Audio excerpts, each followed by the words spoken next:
So we have what is called the general form. And these two are both similar, regardless of what you're doing with sine or cosine. Whether or not you're using sine or cosine isn't going to change in the equation. It's just going to have to do with whether or not you have that shape of a graph for sine or this shape of a graph for cosine. Sine starts at 0, 0. Cosine starts at 0, 1. So the general form looks like this, and I will tell you different books use different letters and different setups. Talk about that a little bit.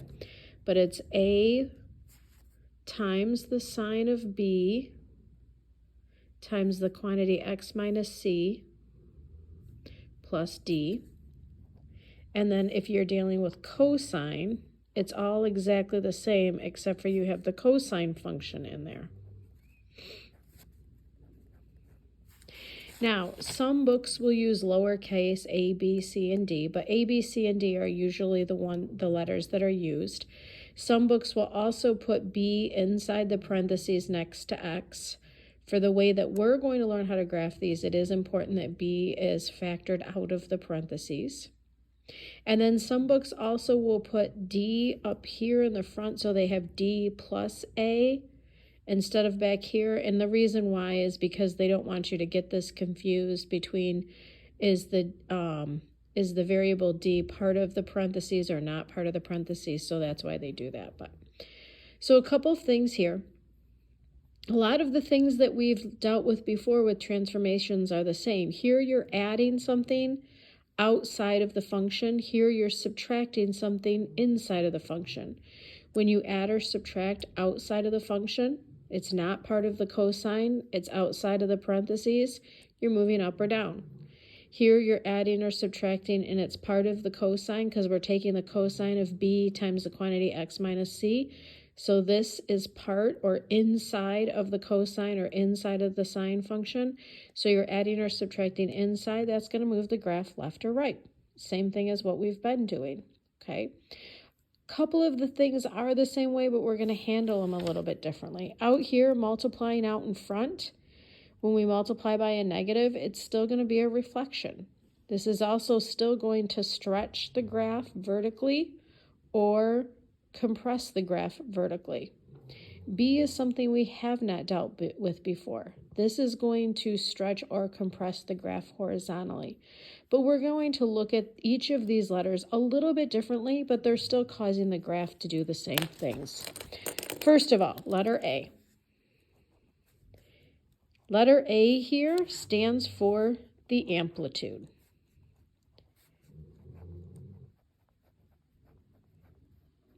It also tells us whether or not we have an x-axis reflection. A, notice here I did not put A equals the amplitude because that's not the case. Letter A tells us what the amplitude is and it tells us whether or not there's an x-axis reflection. The amplitude is actually equal to the absolute value of A. And if A is negative, then we have an x-axis reflection. So it's telling us two different things possibly, which is the same thing that the number multiplied out in front of our function did before. It could tell us an x-axis reflection, and it could also change the stretch or compression of the graph. So that's letter A. Letter B has to do with the period of the graph. Remember that the period of the graph, amplitude was how tall it was. The period is the overall length of the graph. Once again, notice back here, I did not write B equals the period because that's not the case, okay? The B helps us find the length of the period, and we use the formula 2 pi divided by B, and then that will equal what your period is. So that's this number out here in front of X, or in front of parentheses if it's factored out. C here is a shift left or right, just like it was before.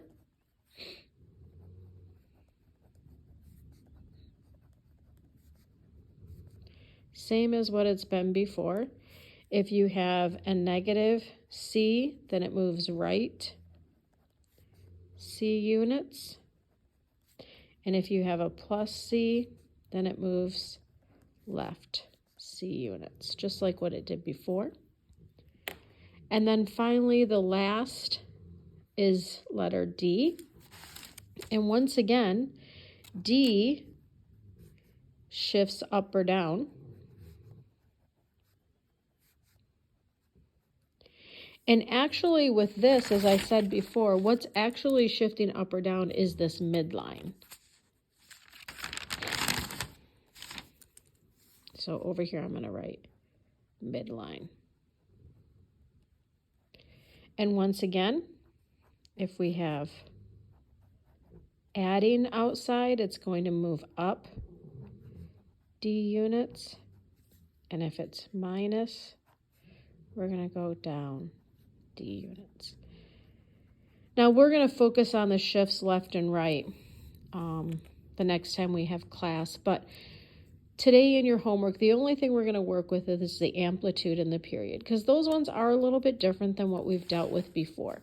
And so what they're going to do is they're going to give you an equation and just ask you to identify the amplitude and the period. So you're just going to take the absolute value of whatever is out in front of the function, because A helps us with the amplitude and it's out in front of the function multiplied in front of the function specifically.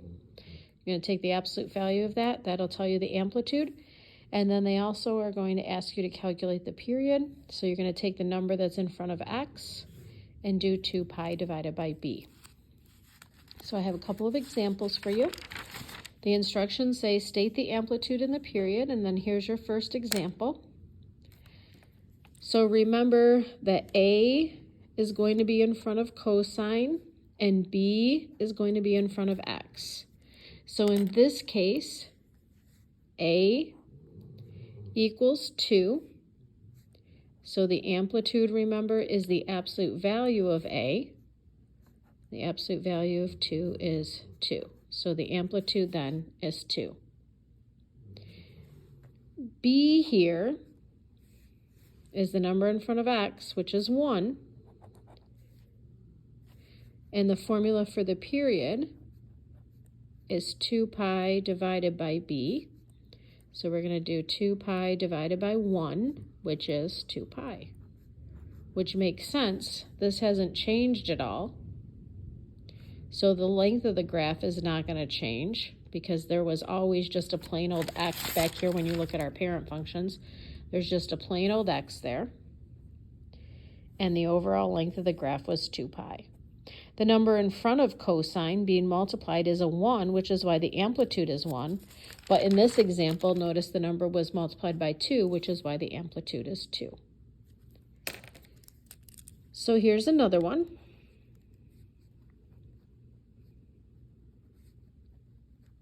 Y equals negative 1/2 sine of 2x. So again, here we have a sine bx. Notice it doesn't matter if it's cosine or sine here. These letters behave the same way. So a here is equal to negative 1/2. The amplitude is the absolute value of negative 1/2, which is 1/2. So the amplitude is 1/2. B here is the number in front of x, which is 2. The formula for the period is 2 pi divided by b, which is pi. And that's it.